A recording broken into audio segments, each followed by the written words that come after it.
The problem of tax havens should be of particular concern in the United Kingdom, and here's the reason why. These are the top tax havens in the world, according to a website that helps people to avoid their tax obligations. The top three are all British: Jersey, Guernsey and the Isle of Man. In fact, more than half of Britain's overseas territories and crown dependencies are tax havens. I think people in the UK should feel like we have some particular responsibility historically here. Not guilt or blame exactly, but that we do have a position that makes it incumbent upon us to think pretty clearly about what we should be doing about these jurisdictions and for the people who live in them. Yes, Britain is a major responsible party, and that means that we in Britain could play a major part in the process of remedying the situation, strengthening international cooperation, breaking down these barriers of secrecy. If we can pull away this cloak of secrecy, it will have huge benefits for poor countries, many of which already have the natural resources to pay for their own development. Zambia in southern Africa has some of the richest deposits of copper in the world. But like other mineral-rich African countries, it failed to benefit from a world price boom between 2003 and 2008. This was partly due to pressure from the World Bank to keep tax rates low. But the multinational mining companies also pursued an aggressive strategy of tax avoidance. One way they did this was to push for special tax breaks and keep secret the details of mining contracts. In a country where only 2% of people in rural areas have access to clean drinking water, there is an urgent need for more tax revenue. Our social services are very poor. If you go to most hospitals now, there are no medicines, there is no equipment. Our schools are in deplorable conditions.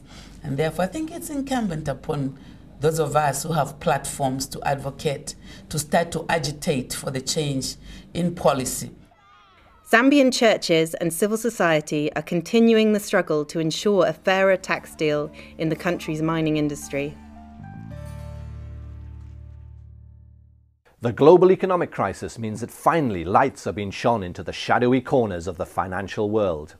The leaders of some of the world's richest countries have declared the beginning of the end of tax havens.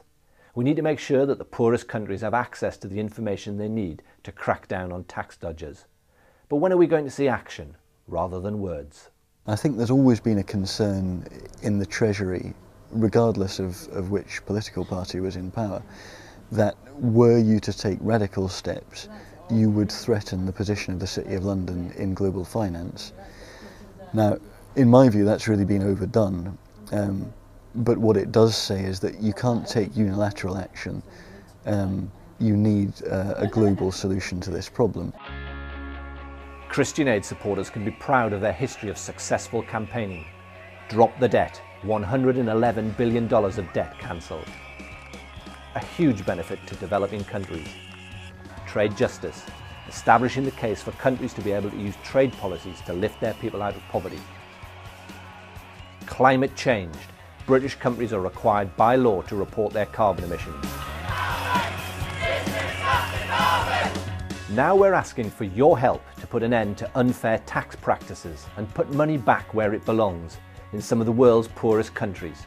Remember, we're talking about $160 billion flowing out of these countries every single year.